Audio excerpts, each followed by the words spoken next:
American F-35 విమానాన్ని గాల్లోనే పేల్చిపారేసిన Iran.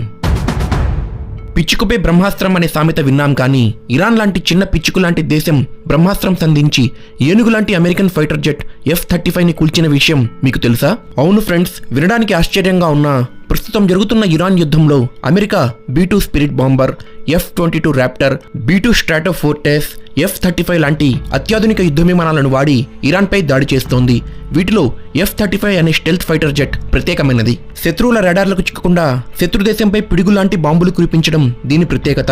ఈ ఫైటర్ జెట్ కి ప్రపంచవ్యాప్తంగా చాలా డిమాండ్ ఉంది. 950 కోట్ల విలువైన ఈ యుద్ధ విమానాన్ని అమెరికా నుంచి కొనడానికి ఎన్నో దేశాలు లైన్లో ఉన్నాయి. కానీ ఇంతటి అత్యాధునికమైన యుద్ధ విమానాన్ని ఇరాన్ ఒక చిన్న మిసైల్ తో దెబ్బకొట్టి అత్యవసరంగా నేలకు దిగేలా చేసింది. ఇది ఎలా జరిగింది అంటే, F-35 యుద్ధ విమానం రాడార్లకు చిక్కుకున్న దాని జెట్ నుంచి విపరీతమైన వేడి వెలువడుతుంది. ఈ వేడిని ఇరాన్ గ్రౌండ్ డిఫెన్స్ ఇన్ఫ్రారెడ్ సెన్సార్లు గుర్తించి జెట్ పైకి నేరుగా మిసైల్ ను సంధించాయి. ఇందుకు సంబంధించిన వీడియోని కూడా ఇరాన్ విడుదల చేసింది. మొత్తానికి ఇరాన్ 20 లక్షల విలువైన మిసైల్ తో 950 కోట్ల విలువైన F-35 జెట్ ని దెబ్బకొట్టింది అన్నమాట. ఇలాంటి మరిన్ని ఇంట్రెస్టింగ్ వీడియోల కోసం మన ఛానల్ ని సబ్స్క్రైబ్ చేసుకోండి ఫ్రెండ్స్.